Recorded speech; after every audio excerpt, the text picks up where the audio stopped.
This is the Ottawa Senators Outlook. Here is your host, Jack Henry.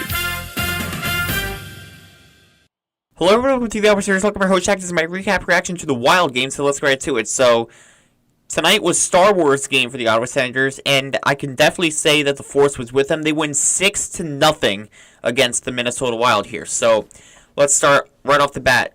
At 18:01 in the first period, Josh Norris scores shorthanded to make it 1-0 Ottawa. Josh Norris has been flying the last few games, so really nice to see him playing well.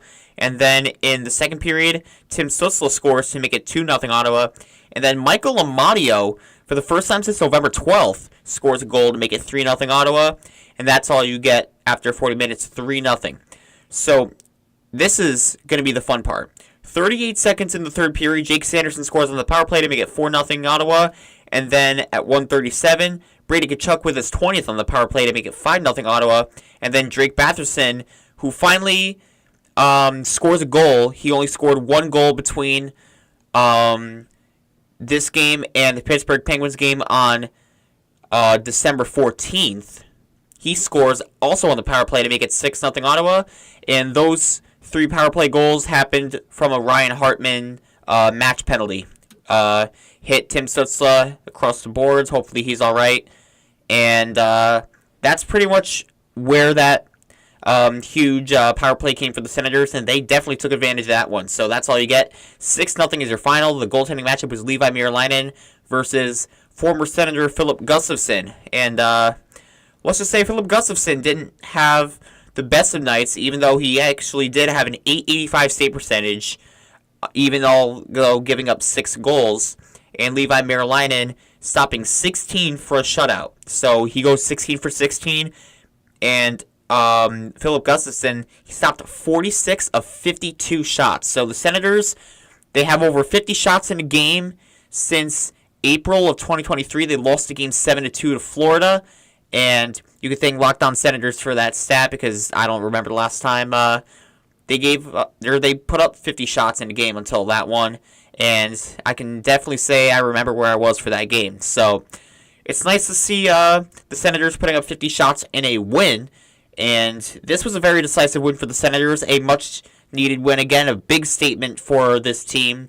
And I'm looking forward to seeing what they do now moving forward, because they have, I believe, 4 games left until they go off for 2 weeks for the Four Nations face-off. So most of them are a little bit tough, because you have 2 games against the Lightning, 1 against the Panthers, and then the one coming up against the Nashville Predators.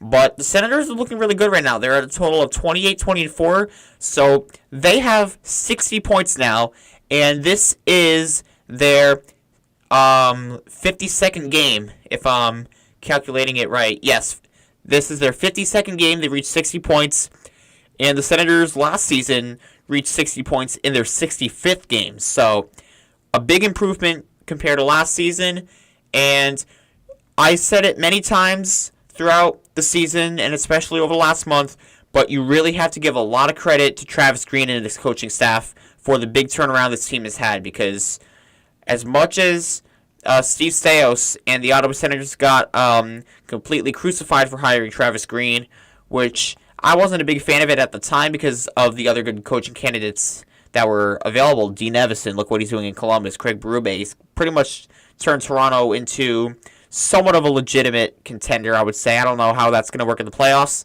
And the way the Senators are in the standings right now, they are third place in the division, even with points percentage. So we basically are in a division spot right now, legitimately. And if the playoffs started today, we are actually facing the Maple Leafs in the first round. So a Battle of Ontario first-round playoff series, that would be pretty fun to watch.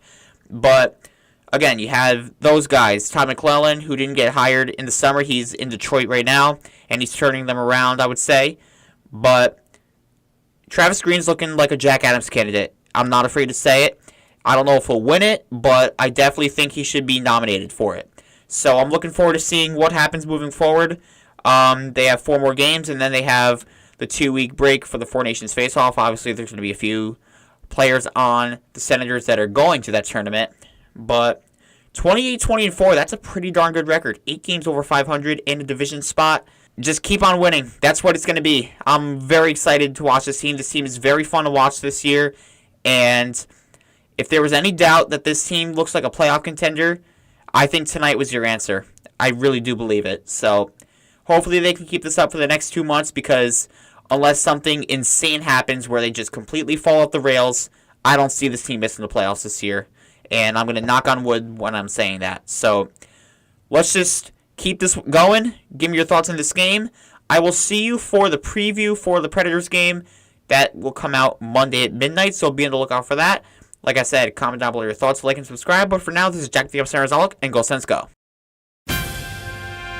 Thank you for watching this presentation of the Ottawa Senators Outlook.